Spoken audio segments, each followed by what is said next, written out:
I found someone else's tampon in my husband's car. The author of the post is listed in the description. I, 29F, have been with my husband, 30M, for 7 years, married for 4. I've never had reason to suspect he was unfaithful to me or even remotely dissatisfied with our marriage. He likes to joke that we're still living the honeymoon phase, nearly 5 years and 2 kids in. I wouldn't have questioned that, or him, were it not for a surprise I found in his car last month. When buckling our daughter into her car seat, I noticed something slotted between the cushions. I pulled it out and saw that it was a tampon.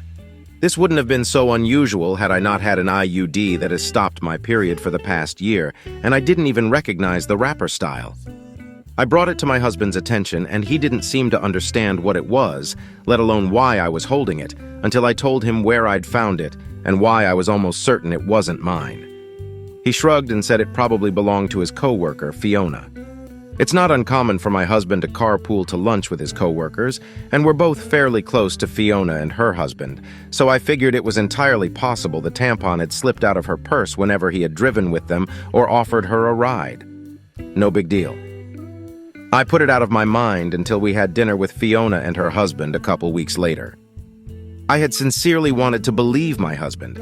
I just couldn't get over the way it had been tucked in the seat and how my husband had seemed not to have any regard for it whatsoever. Maybe playing dumb. I don't know. I did something that I now feel kind of crazy for doing. I faked an emergency and asked Fiona if she had any tampons while we were out together. She handed me one almost identical to the tampon I'd found in our back seat, and I breathed a sigh of relief. So the tampon there was probably the same tampon here, and in all likelihood, there was an innocent explanation as to why it had been left in the back seat in the first place. I thought I'd seen the last of the out-of-place feminine hygiene products until I found another tampon this morning. This time, in my sock drawer. I feel physically ill at the thought of my husband having an affair, and even more nauseated at the thought that the woman might have left these tampons out for me to find. If it was my husband's coworker, why would she give herself away by offering me one the other night?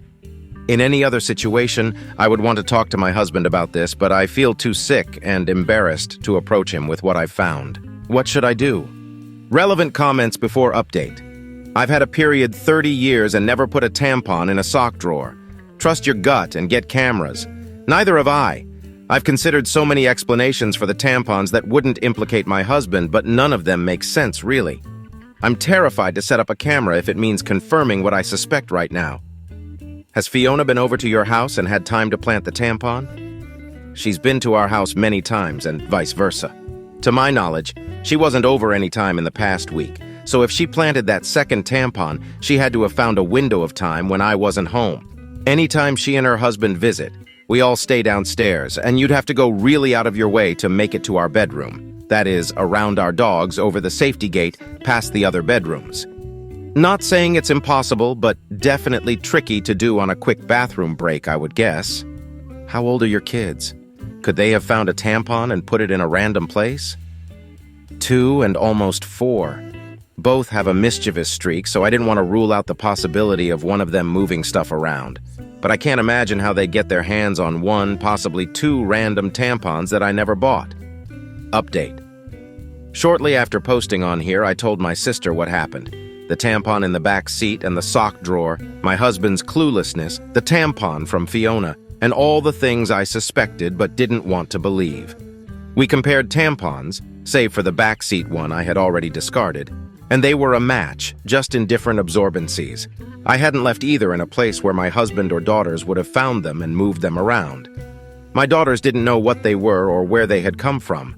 My sister was convinced it was Fiona, either fucking my husband, fucking with me, or both. Direct confrontation of either party still seemed like a bad idea, so she suggested inviting Fiona and her husband over for our Labor Day barbecue. Unfortunately, they already had plans. My sister and I agreed that it was too soon for cameras without any other evidence, so it was just a waiting game from there. Watching my husband for any changed behavior, there was none. Our house for any misplaced foreign items, there were none. And even the girls for any new friends they might have met. My sister's husband was adamant on this last point, and partly why he was inclined to believe that the tampons were harmless. If anything had been happening in or around our home, he said, it would be nearly impossible to keep it from me asterisk and asterisk the girls, since my husband was the one taking them to and from daycare and most other activities during the week. I felt a good bit of consolation in that. It wasn't until my younger daughter, 2YO, came down with something last week that I felt any differently.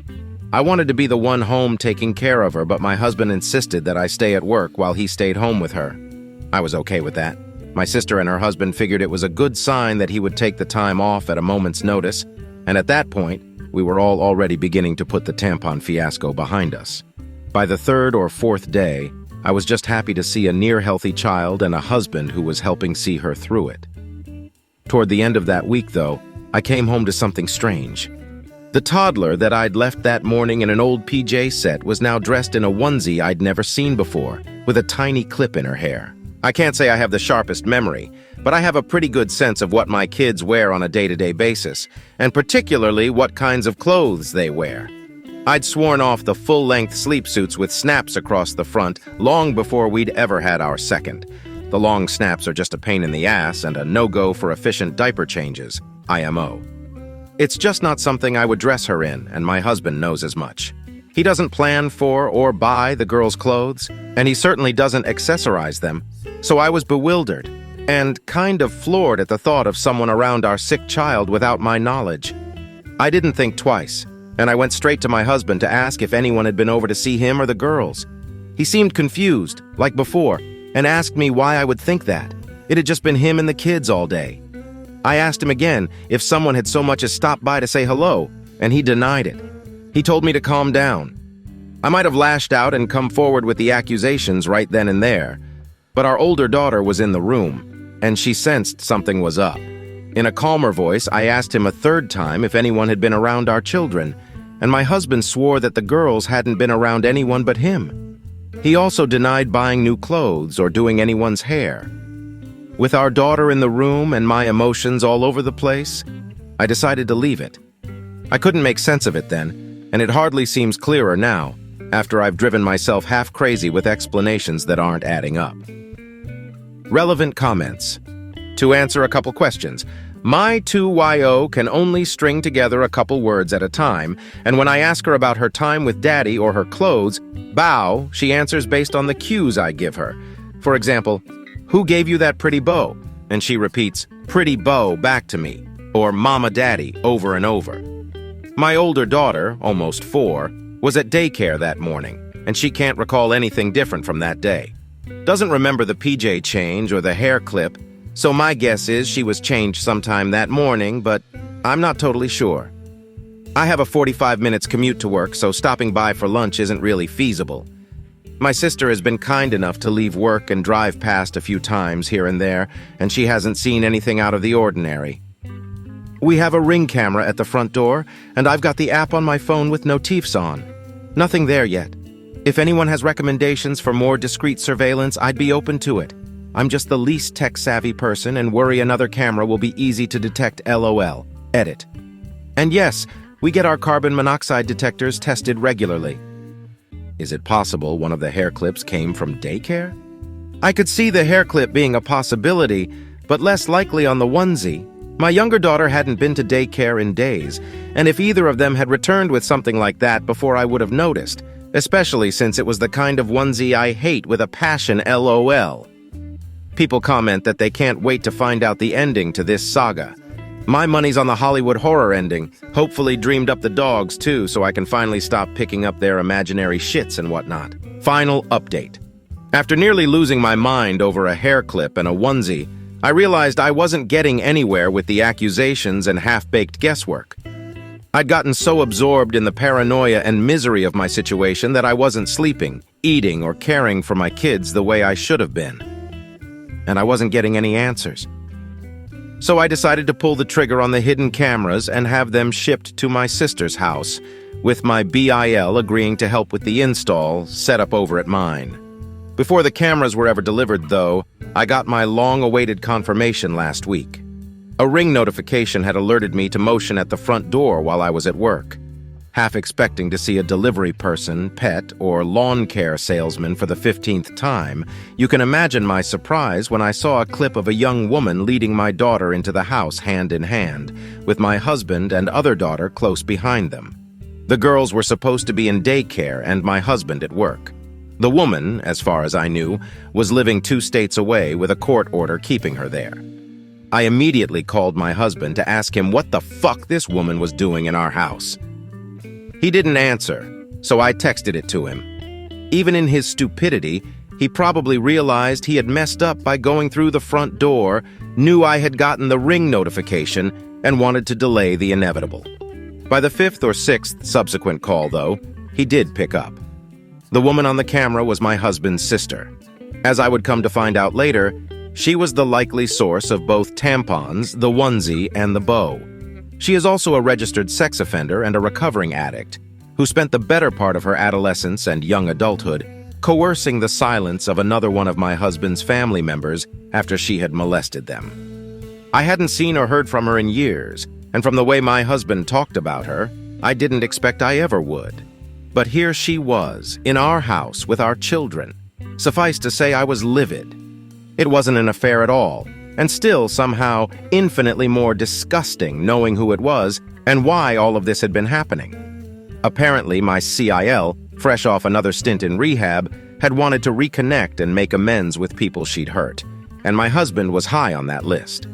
My husband didn't want me to know, or worse, try and keep her family, our children, away from her. So they'd been meeting in secret, often at our house when I was at work.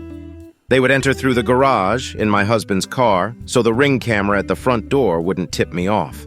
She spent the night on a weekend I had been on a business trip and slept in our bed. She babysat our girls on a night my husband told me he had dropped them off at his parents'. She bought the girls clothes and dressed my youngest in the onesie and bow that my husband had promised on his life I had dressed her in myself. My husband swore this was all in my head.